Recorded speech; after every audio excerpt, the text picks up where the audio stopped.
شعیب شاہین صاحب، chief justice کی سربراہی میں 5 رکنی بینچ کل آڈیو لیکس کمیشن کیس کی سماعت کرے گا، اور دلچسپ بات یہ ہے کہ 5 ججز جو ہیں، چیف جسٹس خود، جسٹس اعجاز الاحسن، جسٹس منیب، جسٹس اظہر اور جسٹس شاہد وحید، یہ خاص طور پہ 4 ججز تو ہیں جن کے اوپر پی ڈی ایم صبح شام جو کچھ کر رہی ہے وہ دہرانے کی ضرورت نہیں ہے۔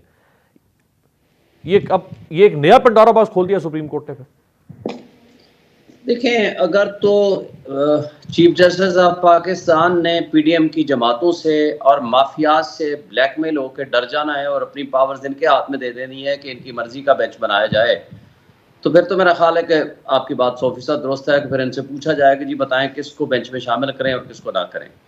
دوسری بات یہ ہے کہ یہ جو بینچ بنایا ہے یہ ڈسکریشن ہے چیف جسٹس آف پاکستان کی کہ وہ جس کو سمجھتے ہیں مناسب وہ بینچ بنا دیں، انہوں نے بنا دیا ہے۔ تیسری بات یہ ہے کہ سپریم کورٹ یہ جو کمیشن کی جو کانسٹیٹیوشن ہے اٹ سیلف، اس کے اندر بہت سارے فلاز ہیں۔ پہلا یہ کہ چیف جسٹس آف پاکستان کی کنسلٹیشن کے بغیر یہ کمیشن کوئی بھی جج جب نامینیٹ کرے گا وہ چیف جسٹس آف پاکستان خود ہوگا یا اس کا کوئی بھی نامینی ہوگا۔ یہ ہو نہیں سکتا کہ یعنی آپ کہہ رہے ہیں کہ حکومت چیف جسٹس کو کہے گی کہ آپ ججز دیں، نہ کہ حکومت خود ہی پک اینڈ چوز کرے گی؟ نہیں کر سکتے پک اینڈ چوز۔ یہی وجہ ہے کہ آج تک پاکستان کی تاریخ میں یہ پہلی دفعہ ہے کہ جو انہوں نے نامینیٹ کر دیا کہ جی یہ ججز ہوں گے جو کمیشن کی ایک سربراہ ہوں گے اور 2 جج صاحبان جو ہے وہ اس کے ممبران ہوں گے۔ یہ ہو نہیں سکتا، یہ پاکستان کی تاریخ کا پہلا جوڈیشل کمیشن ہے اس طرح کا۔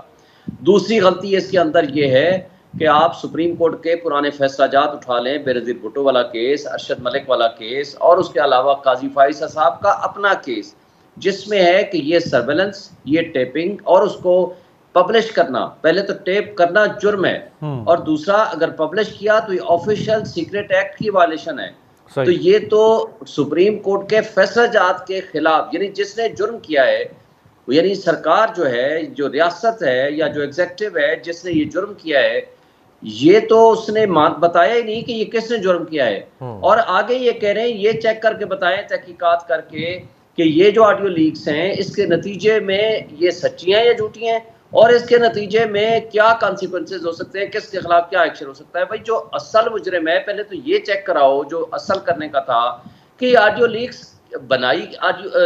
آڈیو بنائی کس نے، ٹیپ کس نے کیے، اور اس کو لیک کس نے کی۔ یہ بنتا تھا ٹی او آر، یہ تو ٹی او آر میں شامل ہی نہیں ہے۔ یا تو یہ ایڈمٹ کر لیں کہ یہ جرم تو ہم نے کیا ہے، لیکن ہم اس جرم کے بدلے ان کو سزا دینا چاہتے ہیں کہ جن کی آڈیو لیکس ہوئی ہیں۔ یہ نہیں ثابت کرنا یہ نہیں کہنا چاہتے کہ جو ہم نے بنائی ہے تو ہمیں سزا دی جائے۔ اس کا مطلب ہے یہ اگر مان لیتے ہیں تو جرم تو ان کے خلاف تو ثابت ہو گیا۔ اور تیسری غلطی اس کے اندر ہے کہ جب کانڈکٹ آف ججز کے بارے میں آپ کوئی کمیشن نہیں بنا سکتے، اس کے لیے آرٹیکل 209 کے تحت ایک ہی کونسل ہے جس کا نام سپریم جوڈیشل کونسل ہے، وہ بھی ایک انکوائری کمیشن کی طرح ہوتا ہے، کیونکہ وہ بھی سزا جزا نہیں دے سکتا۔ اس نے انکوائری کر کے یہ رپورٹ دینی ہوتی ہے کہ کیا یہ فائنڈنگز جج کے خلاف جو کمپلینٹ ہے یا پریزیڈنشل ریفرنس ہے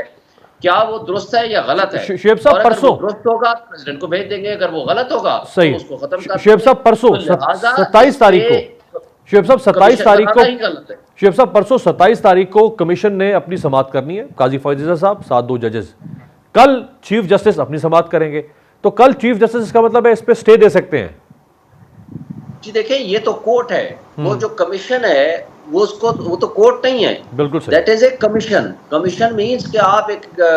کسی کو بھی آپ کسی ایگزیکٹو کے سربراہ کو بنا دیں، کسی ایک شخص کی سربراہی میں بنا دیں،